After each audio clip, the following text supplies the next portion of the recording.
Irmãos, bom dia a todos, sejam todos bem-vindos, aqueles que estão aqui presentes e vocês também que estão em casa, onde pode assistir a transmissão do culto a Deus. É com alegria que nós podemos cultuar ao Senhor, é com alegria que nós podemos lembrar daquilo que o Senhor tem feito por nós. E ao mesmo tempo ainda estamos tristes porque não podemos nos reunir com todos os irmãos, mas podemos louvar ao Senhor e dar graças pela sua bondade. O Salmo de número 100 nos convida a louvar ao Senhor e diz assim: celebrai com júbilo ao Senhor todas as terras, servi ao Senhor com alegria, apresentai-vos diante dele com cântico, sabei que o Senhor é Deus, foi ele quem nos fez e dele somos o seu povo e rebanho do seu pastoreio. Entrai por suas portas com ações de graças e nos seus átrios com hinos de louvor. Rendei-lhe graças e bendizei-lhe o nome, porque o Senhor é bom. A sua misericórdia dura para sempre e de geração em geração a sua fidelidade. Fiquemos de pé, irmãos. Vamos confessar a nossa dependência ao Senhor. Amada igreja do nosso Senhor Jesus Cristo, onde está o nosso socorro? O nosso socorro está em nome do Senhor, Criador dos céus e da terra. Graça e paz a vós outros, da parte de Deus, nosso Pai, e do Senhor Jesus Cristo. Amém. Vamos orar ao nosso Deus. Senhor Deus Todo-Poderoso, Criador do céu e da terra, que também é o nosso Pai bondoso, te damos graças pela tua bondade de nos dar esse dia tão especial. Te damos graças porque podemos te louvar e te engrandecer. Que o Senhor esteja nos abençoando neste culto, abençoando também os nossos irmãos em casa. Que o Senhor esteja concedendo graça e misericórdia a todos nós. Que possamos nos fortalecer na fé, que possamos continuar confiando em Cristo. Ó Deus, te rogamos a tua bênção, a tua ajuda, porque sabemos que somos fracos, que necessitamos de ti, que sem ti nós não somos nada, sem ti nós iremos fracassar, sem ti nós iremos parar, Senhor. Mas, Senhor, nos ajuda a continuarmos empunhando a nossa fé. Faz com que possamos levantar cada vez mais nossos olhos para onde o Senhor está, que a nossa fé fique inabalável, Senhor. Por isso, ó Deus, nós te rogamos a tua bênção sobre o teu povo, não apenas desta pequena igreja local, mas o teu povo no mundo inteiro, que possa continuar firme em ti, fazendo a tua vontade, Senhor. Te rogamos pelos nossos irmãos enfermos. Lembramos ainda nosso presbítero Williams, que o Senhor continue ajudando a ele e sua esposa, que estão enfermos, que o Senhor possa estar concedendo graça, como também o presbítero Osnaldo na sua recuperação, que o Senhor continue ajudando e que ele possa melhorar-se. Também te rogamos pelos nossos enfermos, que o Senhor continue com eles também. E também te damos graças pela recuperação que o Senhor tem dado ao diácono Ivo, ajudado e fortalecido a ele, como a sua família, também ao seu pequeno filho que se recuperou, graças a Deus. Ó Deus, é motivo de louvor, pois podemos ver a tua bondade, a tua mão, em cuidar, em proteger, em fortalecer na fé. Ó Pai, nos ajuda, abençoa nossas famílias, a tua igreja, faz com que o teu nome seja exaltado em nós, que o Senhor esteja nos ajudando quando nós estamos cantando, ouvindo a tua palavra, quando nós estamos fazendo tudo aqui, Senhor, para a tua honra e para a tua glória. Aceita, Senhor, a nossa oração. Em nome de Cristo. Amém. Irmão, vamos cantar o Salmo 98.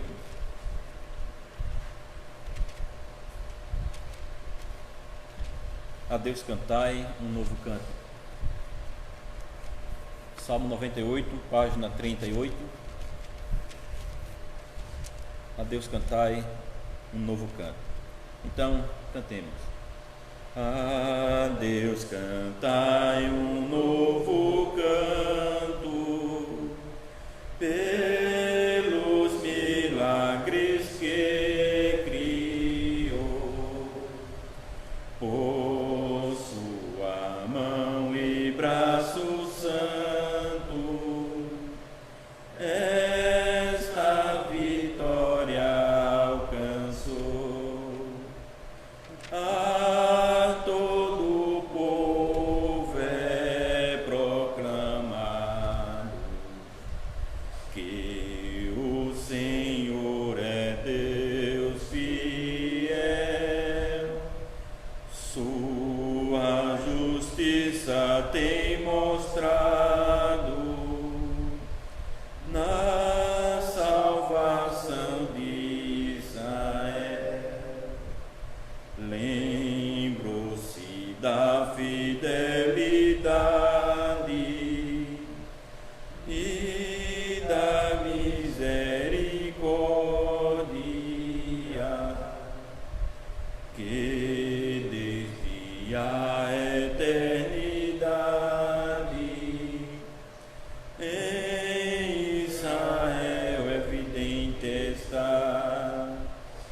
Vós todos que testemunhastes a salvação do nosso Deus, que a graça dele observastes, celebrais os prodígios seus. Louvai a Deus, ó criaturas, todos cantai em seu louvor. A vossa voz juntem-se às harpas, soprai trombetas para ao som alegre das buzinas. Regozijai-vos, filhos seus, seu nome elogiai com hinos, exultai, vosso Deus. Bramai, ó mares abundantes, e montes rios jubilai,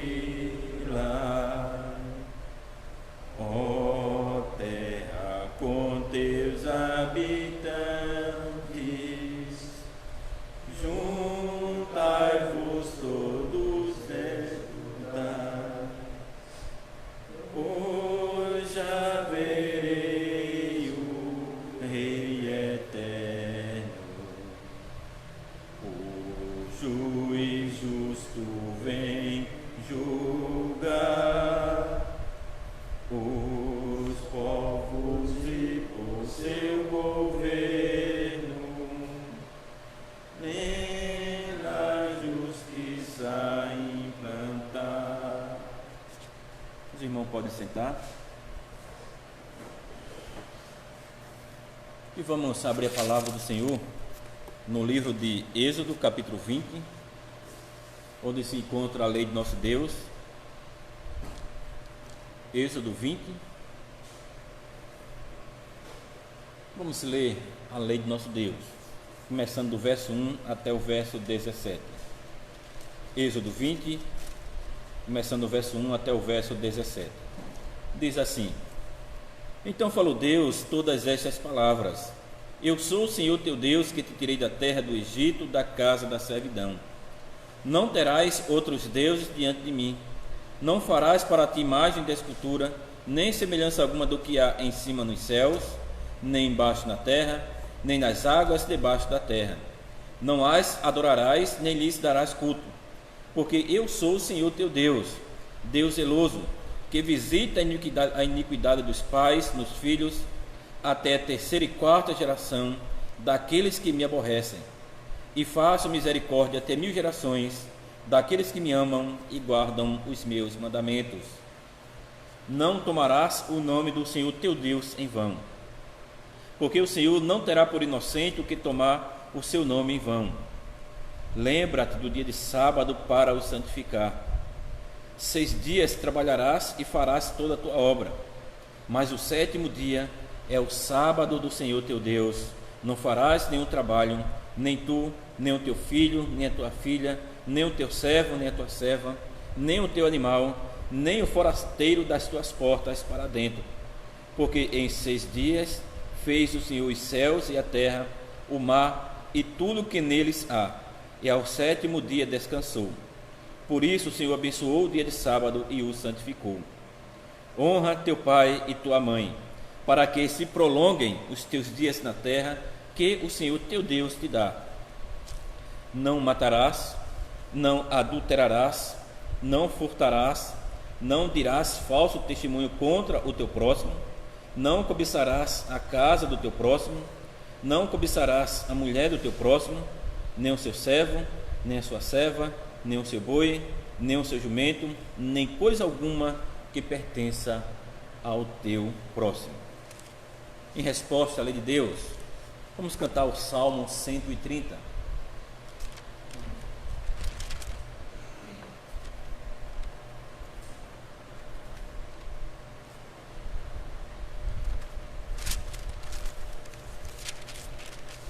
Salmo 130, página 43.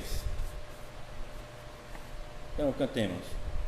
Das profundezas clamo a ti, ó meu Senhor. Escuta, Deus, te chamo, atende a meu clamor, inclina teu ouvido, ouve meu suplicar. Fica, Senhor, atento para me auxiliar. Se tu, Deus, te lembrares a nossa transgressão, se tu a castigares, quem viverá então?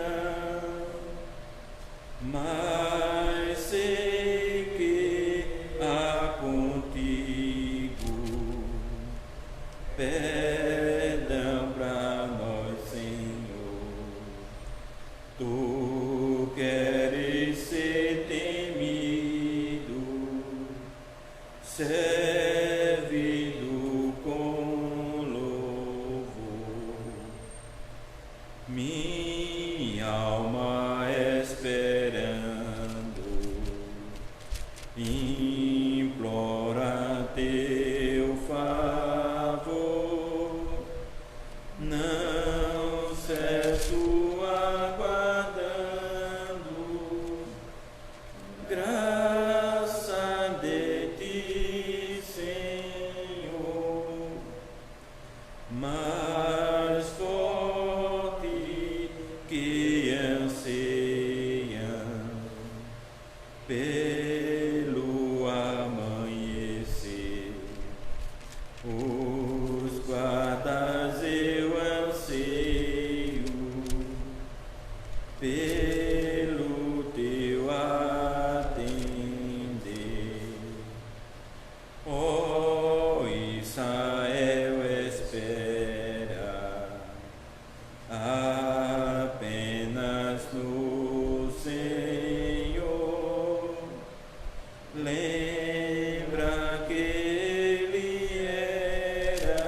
Irmãos, vamos abrir na primeira carta de Paulo aos Coríntios.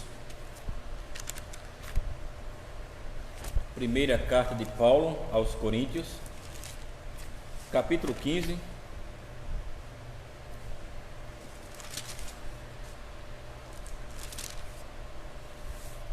Vamos ler do verso 1 até o verso 23 e depois do verso 42 ao 58. 1 Coríntios, capítulo 15, começando do verso 1 até o verso 23. Diz assim: Irmãos, venho lembrar-vos o evangelho que vos anunciei, o qual recebestes e no qual ainda perseverais. Por ele também sois salvos, se retiverdes a palavra, tal como vô-la preguei, a menos que tenhais crido em vão. Antes de tudo, vos entreguei o que também recebi, que Cristo morreu pelos nossos pecados, segundo as Escrituras, e que foi sepultado e ressuscitou ao terceiro dia, segundo as Escrituras, e apareceu a Cefas e depois aos 12. Depois foi visto por mais de 500 irmãos de uma só vez, dos quais a maioria sobrevive até hoje, ou melhor, até agora. Porém, alguns já dormem. Depois foi visto por Tiago, mais tarde por todos os apóstolos. E afinal, depois de todos, foi visto também por mim, como por um nascido fora de tempo. Porque eu sou o menor dos apóstolos, que mesmo não sou digno de ser chamado apóstolo, pois persegui a igreja de Deus, mas pela graça de Deus sou o que sou. E a sua graça, que me foi concedida, não se tornou vã. Antes trabalhei muito mais do que todos eles. Todavia, não eu, mas a graça de Deus comigo. Portanto, seja eu ou sejam eles, assim pregamos e assim crestes. Ora, se é corrente pregar-se que Cristo ressuscitou dentre os mortos, como pois afirmam alguns dentre vós que não há ressurreição de mortos? E se não há ressurreição de mortos, então Cristo não ressuscitou. E se Cristo não ressuscitou, é vã a nossa pregação e vã a vossa fé. E somos tidos por falsas testemunhas de Deus, porque temos asseverado contra Deus que ele ressuscitou a Cristo, ao qual ele não ressuscitou, se é certo que os mortos não ressuscitam. Porque se os mortos não ressuscitam, também Cristo não ressuscitou. E se Cristo não ressuscitou, é vã a vossa fé, e ainda permaneceis nos vossos pecados. E ainda mais, os que dormiram em Cristo pereceram. Se a nossa esperança em Cristo se limita apenas a esta vida, somos os mais infelizes de todos os homens. Mas, de fato, Cristo ressuscitou dentre os mortos que dormem, visto que a morte veio por um homem, também por um homem veio a ressurreição dos mortos. Porque assim como em Adão todos morrem, assim também todos serão vivificados em Cristo. Cada um, porém, por sua própria ordem. Cristo as primícias, depois os que são de Cristo na sua vinda. Agora vamos para o verso 42.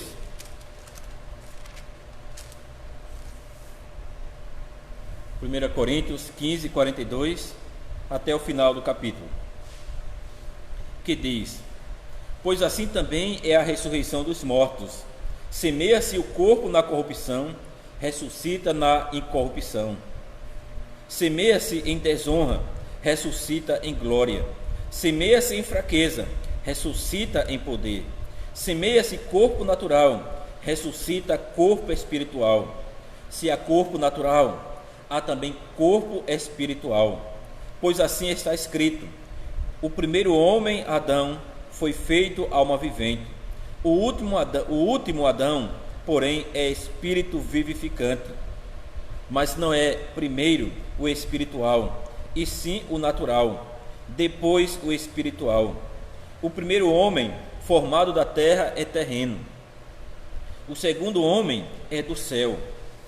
Como foi o primeiro homem, o terreno, tais são também os demais homens terrenos. E como é o homem celestial, tais também os celestiais. E assim, como trouxemos a imagem do que é terreno, devemos trazer também a imagem do celestial. Isto afirmo, irmãos, que a carne e o sangue não podem herdar o reino de Deus, nem a corrupção herdar a incorrupção. Eis que vos digo um mistério: nem todos dormiremos, mas transformados seremos todos, no momento, num abrir e fechar de olhos, ao ressoar da última trombeta.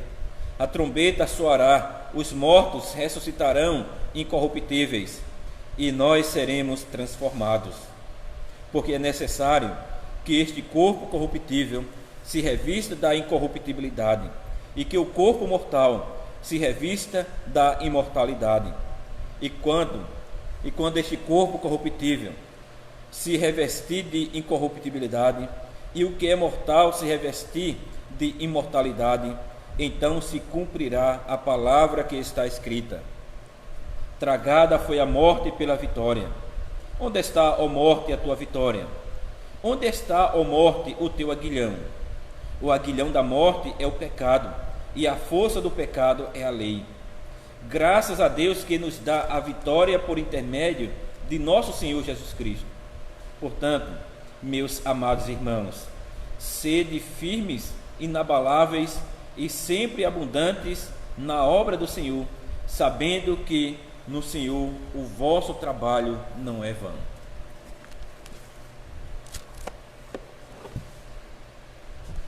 Agora vamos para o Catecismo de Heidelberg, onde se encontra a exposição da doutrina, da qual irei pregar esta manhã. Dia do Senhor 17, pergunta 45. Que importância tem para nós a ressurreição de Cristo? Resposta: primeiro, pela ressurreição, ele venceu a morte para que nós pudéssemos participar da justiça que ele conquistou por sua morte. Segundo, nós também, por seu poder, somos ressuscitados para a nova vida. Terceiro, a ressurreição de Cristo é uma garantia de nossa ressurreição em glória.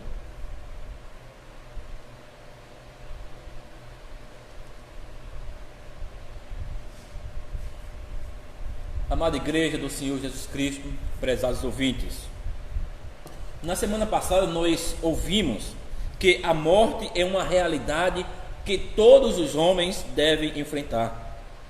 Hebreus 9:27 diz: aos homens está ordenado morrerem uma só vez, vindo depois disso o juízo.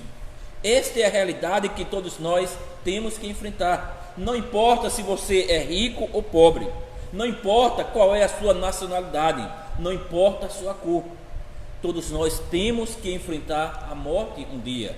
E todos nós sabemos que após a morte vem o juízo de Deus. Agora, falando sobre a morte, se não houvesse ressurreição, qual seria a nossa esperança? Se essa vida fosse tudo o que existe, se não houvesse mais nada além da sepultura, qual seria o sentido da nossa própria existência? O que seria de nós? Então, qual seria o único objetivo de nossa existência se não houver ressurreição após a morte? Irmãos, o resultado, o nosso único objetivo seria buscar o máximo possível aproveitar a vida, pois amanhã, quando morrermos, tudo estará acabado, tudo estará terminado. Então nós iríamos de uma maneira desenfreada buscar os nossos próprios prazeres, porque é isso mesmo, não teria sentido a nossa vida, exceto uma perseguição passageira por diversão, diversão e diversão. Se não houver exatamente ressurreição, não existe mais nada. E de fato, meus irmãos, muitos não creem na ressurreição. Eles têm seu próprio lema para a vida, e isso já era na época de Paulo também. Eles já diziam a mesma coisa. Nós lemos os lemas dele, como Paulo coloca em 1 Coríntios 15, 32. Se os mortos não ressuscitam, comamos e bebamos, que amanhã morreremos. A ideia é: aproveite o máximo possível hoje, porque é tudo o que você tem. Amanhã estará tudo acabado. Então aproveite, dê vazão aos seus pecados, aos seus prazeres, a tudo que você deseja, pois amanhã está tudo terminado. Não existe mais esperança, é apenas esta vida aqui. Mas o apóstolo Paulo, sabendo que nós, como seres humanos, mesmo sendo cristãos, nós somos também tentados a ter esta ideia, e por isso ele nos adverte sobre este pensamento. Ele coloca o seguinte em 1 Coríntios 15, 33: não vos enganeis, as más conversações corrompem os bons costumes. Tal visão da vida, vivendo para o desfrute do aqui e agora, buscando obter o máximo possível de diversão e prazer hoje, não é apenas vazio, mas corrompe a vida. É exatamente isto. Quando isso se torna algo da nossa vida, essas conversações torpes, vãs, vazias, os nossos costumes cristãos, a nossa vida, tudo é corrompido. Nós não iremos falar sobre o céu, nós não iremos falar sobre Cristo, nós não iremos falar sobre a sua glória, mas iremos falar sobre coisas terrenas, sobre o pecado, sobre o fim da nossa vida, que termina após a morte, que termina na morte. Irmãos, contra esses lemas do paganismo, o apóstolo Paulo coloca diante de nós, da verdadeira fé cristã, o seguinte: que há ressurreição, e portanto nosso trabalho no Senhor não é vão. É isso que ele está dizendo. Você vê o contraste aqui. Aqueles que não creem na ressurreição, eles não têm outro propósito na vida a não ser agradar e se divertir o máximo possível. A expectativa deles é apenas o aqui e agora. Mas aqueles que vivem na expectativa da ressurreição, eles abundam na obra do Senhor. Veja que diferença. A vida do incrédulo é inútil, é vazia, é corrupta, é passageira. Essa vida termina na morte. Mas a vida do crente é vivida na gloriosa esperança da ressurreição. E portanto ela é piedosa e frutífera, e prossegue para a glória eterna. Não termina nessa vida, mas é apenas o início. Irmãos,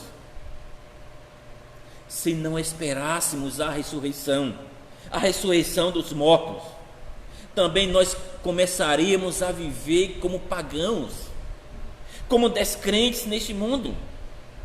E infelizmente, muitos que se autodenominam cristãos começam a viver como gentios neste mundo. Eles começam a viver o dia de sua aposentadoria. Não é assim que muitos esperam. Esperam se aposentar e aproveitar a vida sem nenhum compromisso. Eles não têm que se acordar cedo e ir para o trabalho. Eles não têm que estudar. Eles já estão agora aposentados e querem apenas aproveitar a sua vida, fazer tudo o que eles não puderam fazer quando não estavam aposentados. E é exatamente isso que muitos cristãos professos querem fazer, como se sua vida estivesse como um aposentado, que eles querem aproveitar cada momento da sua vida, dando evasão aos seus pecados. Eles querem fazer isto antes de morrerem. Ou quando jovens, Eles vivem por diversão e entretenimento, desperdiçando seu tempo em busca de prazer. E eles dizem apenas uma vez. Quem aqui nunca ouviu isso ou talvez pensou? Você vive apenas uma vez, então aproveita a sua juventude, aproveita a sua vida. Quando você ficar mais velho, você passa a pensar sobre tais coisas. Você passa a pensar em ter uma vida diferente, uma vida mais caseira, uma vida mais em família. Irmãos, por que muitos cristãos começam a viver desta maneira? A resposta é que não é porque eles não sabem sobre a ressurreição, mas porque não é uma realidade a ressurreição para eles.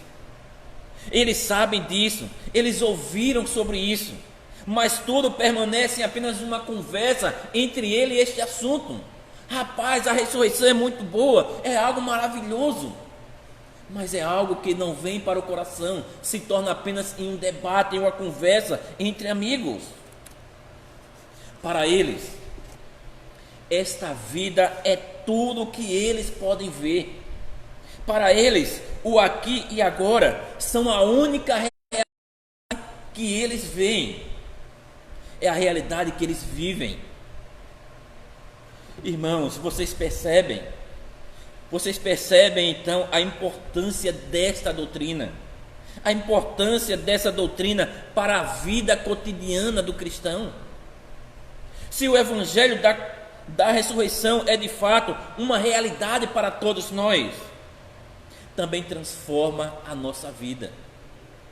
Então todo o propósito de nossa vida é direcionado a servir e glorificar a Deus, pois vivemos na expectativa daquele grande dia em que Cristo virá nas nuvens dos céus, quando a trombeta soará e os mortos ressuscitarão, quando Cristo se assentar para julgar os vivos e os mortos.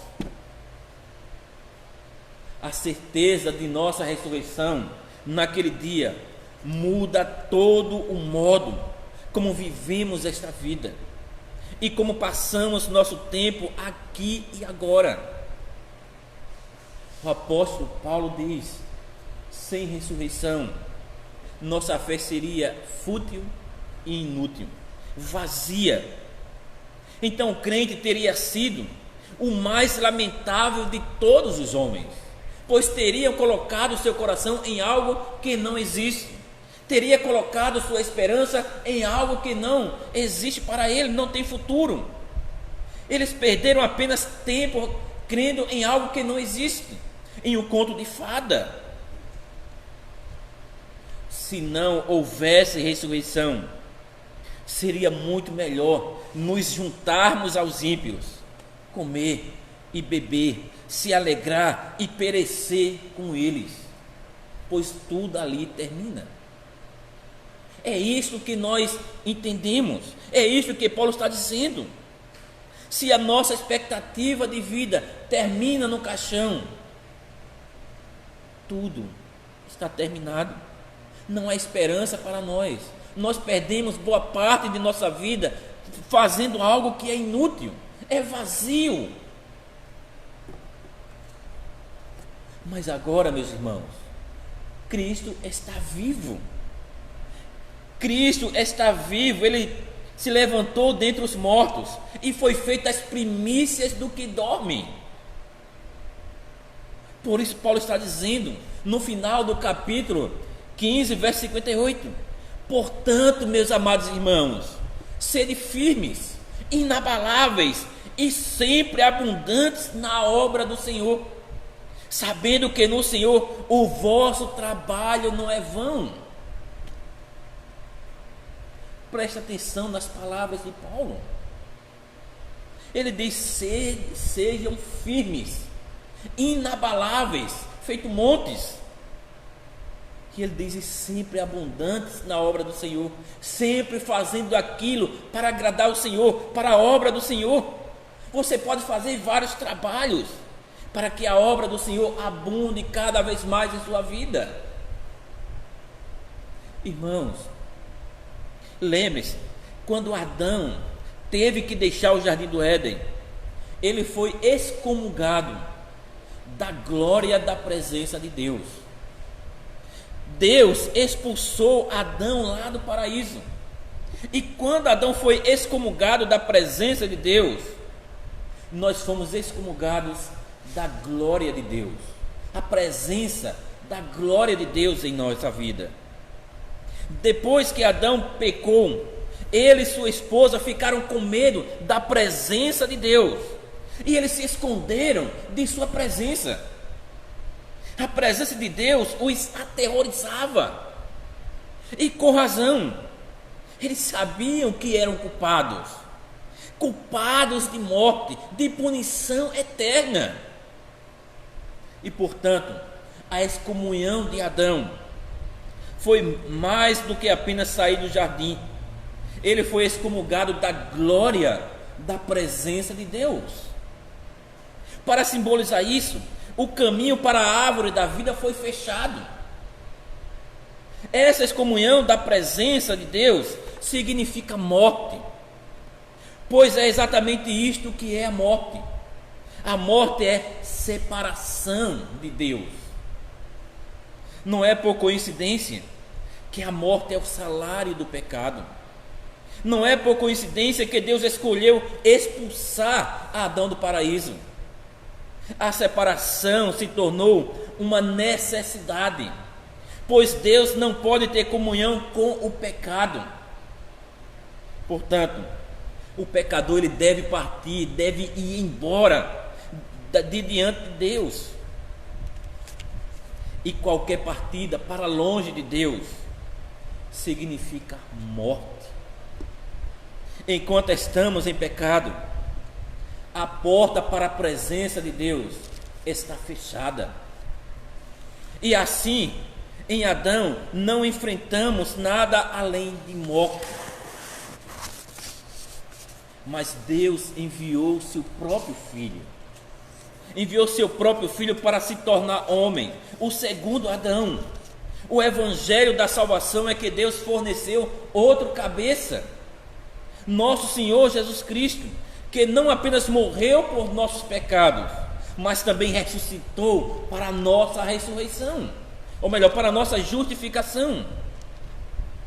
Irmãos, antes do portão do paraíso ser fechado atrás de Adão e Eva, eles receberam a promessa da vitória.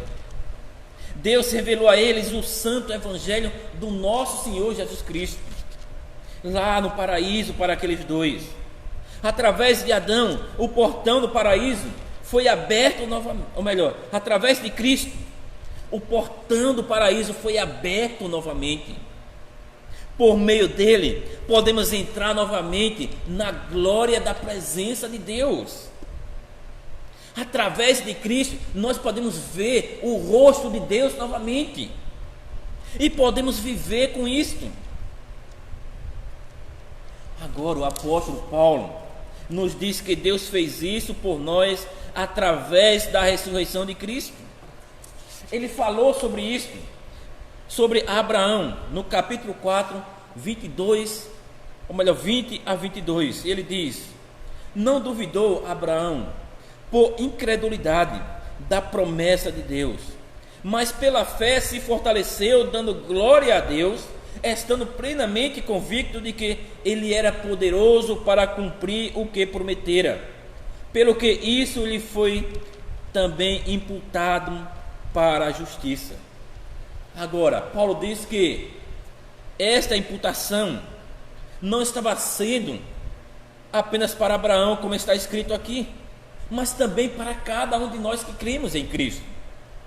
Romanos 4, 23 a 25 diz: e não somente por causa dele, Abraão, está escrito que ele foi levado em conta, mas também por nossa causa, posto que a nós igualmente nos será imputado, a saber, a nós que cremos naquele que ressuscitou dentre os mortos, a Jesus, nosso Senhor, o qual foi entregue por causa das nossas transgressões e ressuscitou por causa da nossa justificação.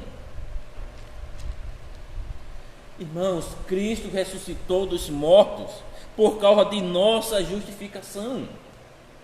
A justificação deve ser declarada justa e justa diante de Deus. Mas como poderíamos nós, novamente, entrar na presença santa de Deus, como justos e como retos? A excomunhão de sua presença é o castigo pelo pecado. E, portanto, há apenas um caminho de volta ao paraíso. Apenas um caminho para entrar novamente. Existe apenas um caminho para a vida. E o caminho é remover todo o pecado e culpa de nós.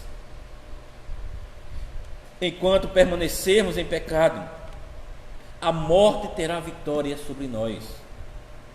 Isso é ilustrado pelo apóstolo Paulo na passagem que lemos de 1 Coríntios 15, 56, onde o apóstolo Paulo diz: o aguilhão da morte é o pecado, e a força do pecado é a lei. A morte é chamada de inimigo, e a própria morte é comparada a algo que ataca a oração com uma picada cheia de veneno mortal. O apóstolo Paulo diz que o veneno pelo qual nos mata, sua própria picada, é o nosso próprio pecado. O aguilhão da morte é o pecado.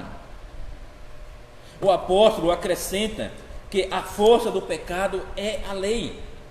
Isso significa que o pecado é poderoso para nos destruir, porque a lei diz: se você pecar, você morrerá. A lei de Deus fornece a base legal e o poder da morte para destruir todo transgressor da lei de Deus. Nosso próprio pecado é o aguilhão da morte. Ele tem um grande poder para nos matar, pois a lei diz: se você pecar, morrerá. A lei de Deus pronuncia a maldição de Deus sobre todos os que se afastam de Deus. Como então Deus nos livra da morte? Como Cristo conseguiu nossa vitória sobre a morte? Lá no Calvário, a morte fez seu ataque a Cristo, e a morte nunca encontrou um homem coberto de tanto pecado. O pecado do mundo inteiro estava em Cristo. Ele se tornou pecado por nós, como Paulo disse na sua segunda carta aos Coríntios, capítulo 5, verso 21. Aquele que não conheceu o pecado, ele o fez pecado por nós, para que nele fôssemos feitos justiça de Deus. Nunca o aguilhão da morte foi carregado com tanto poder para matar.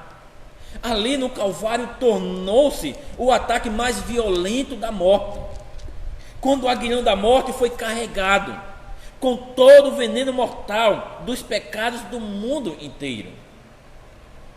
Mas o que houve ali? Ali na cruz, todas as exigências da lei foram completamente satisfeitas, e nossa culpa foi completamente apagada. Nosso pecado foi pago ali. Lá no Calvário, o aguilhão da morte foi removido.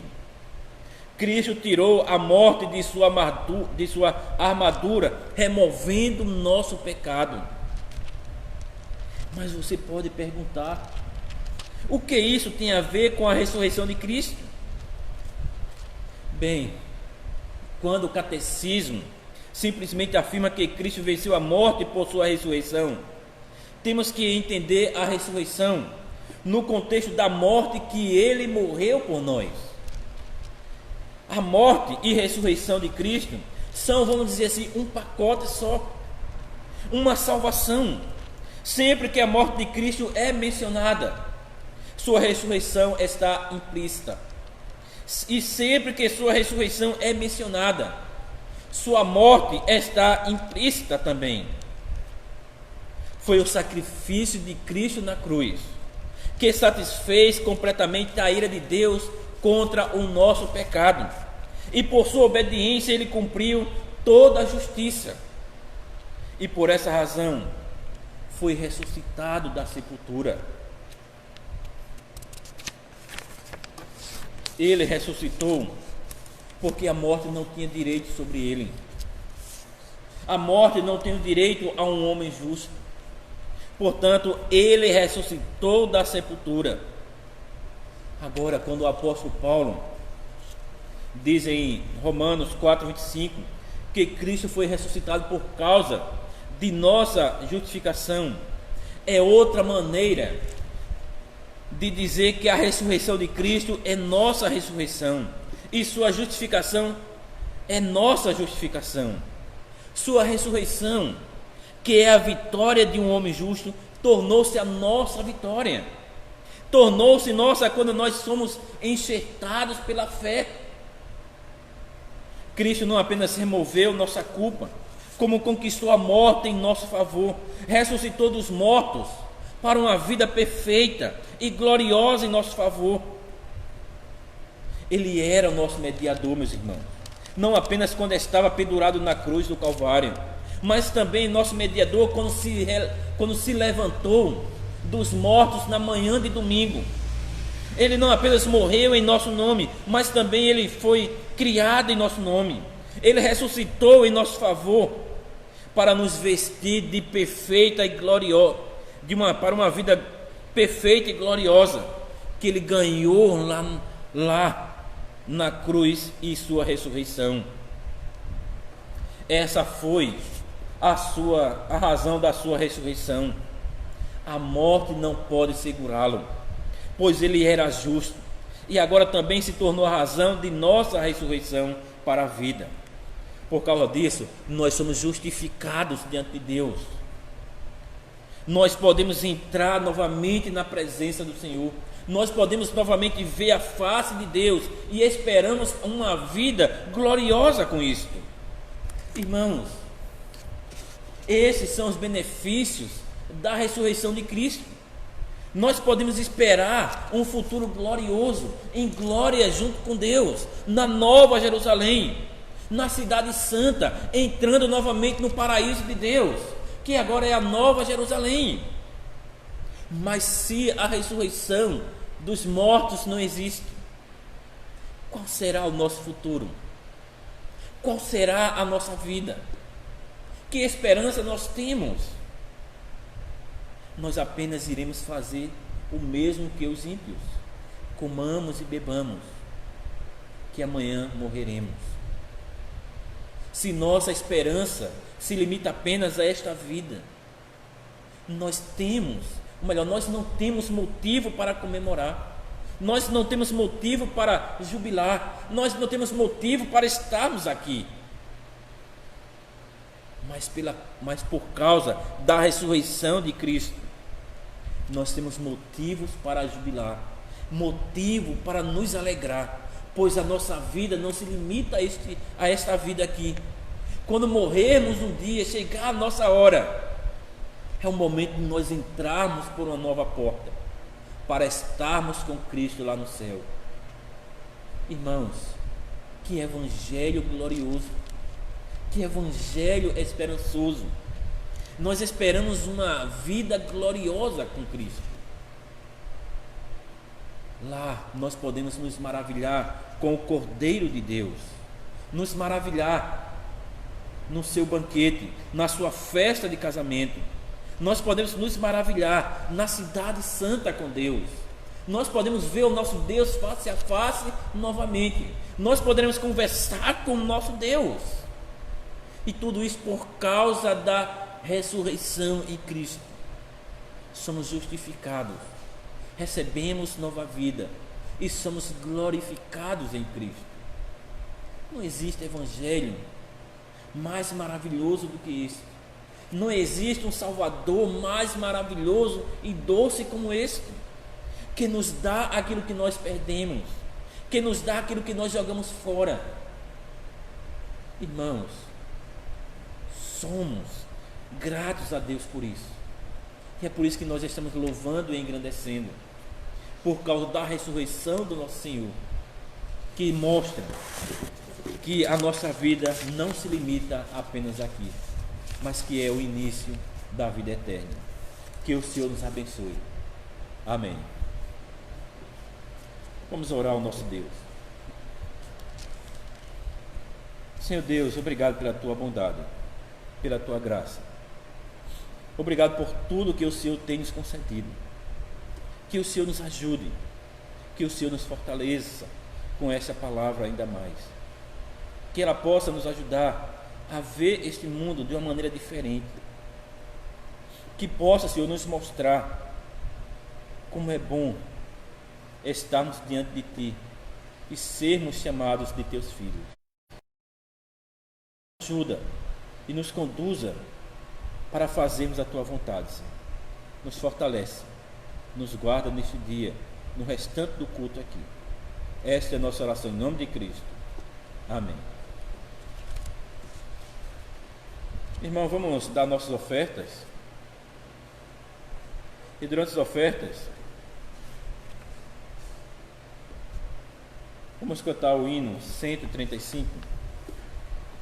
Foi morto o Salvador e sepultado, mas dentre os mortos já ressuscitou. Irmão Levi, pode ajudar, por favor? Foi morto o Salvador e sepultado, mas dentre os mortos já ressuscitou.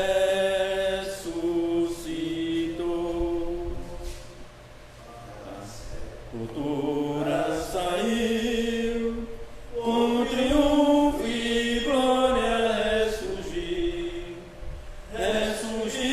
vencendo a morte e seu poder, pode agora todos vida conceder.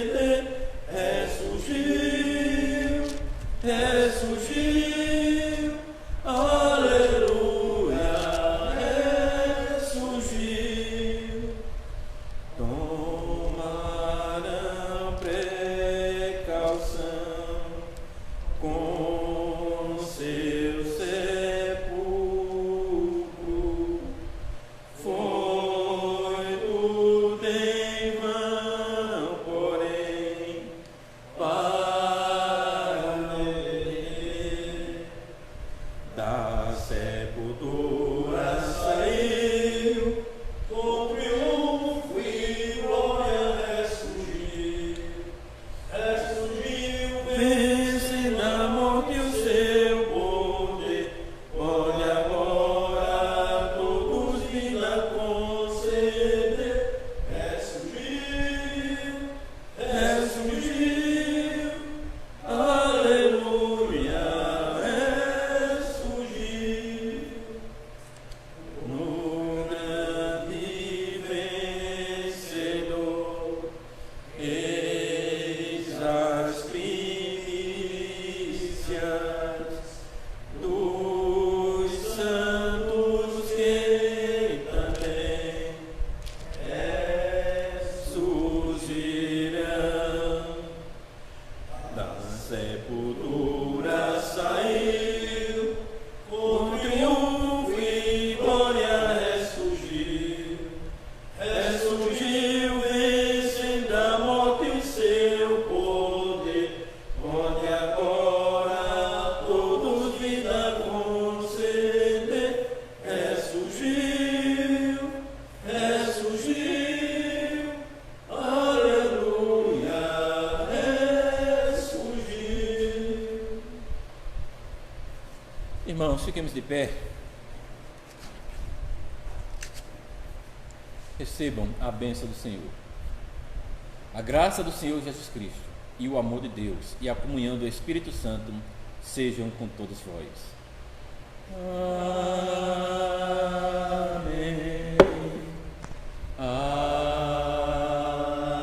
Amém. Amém.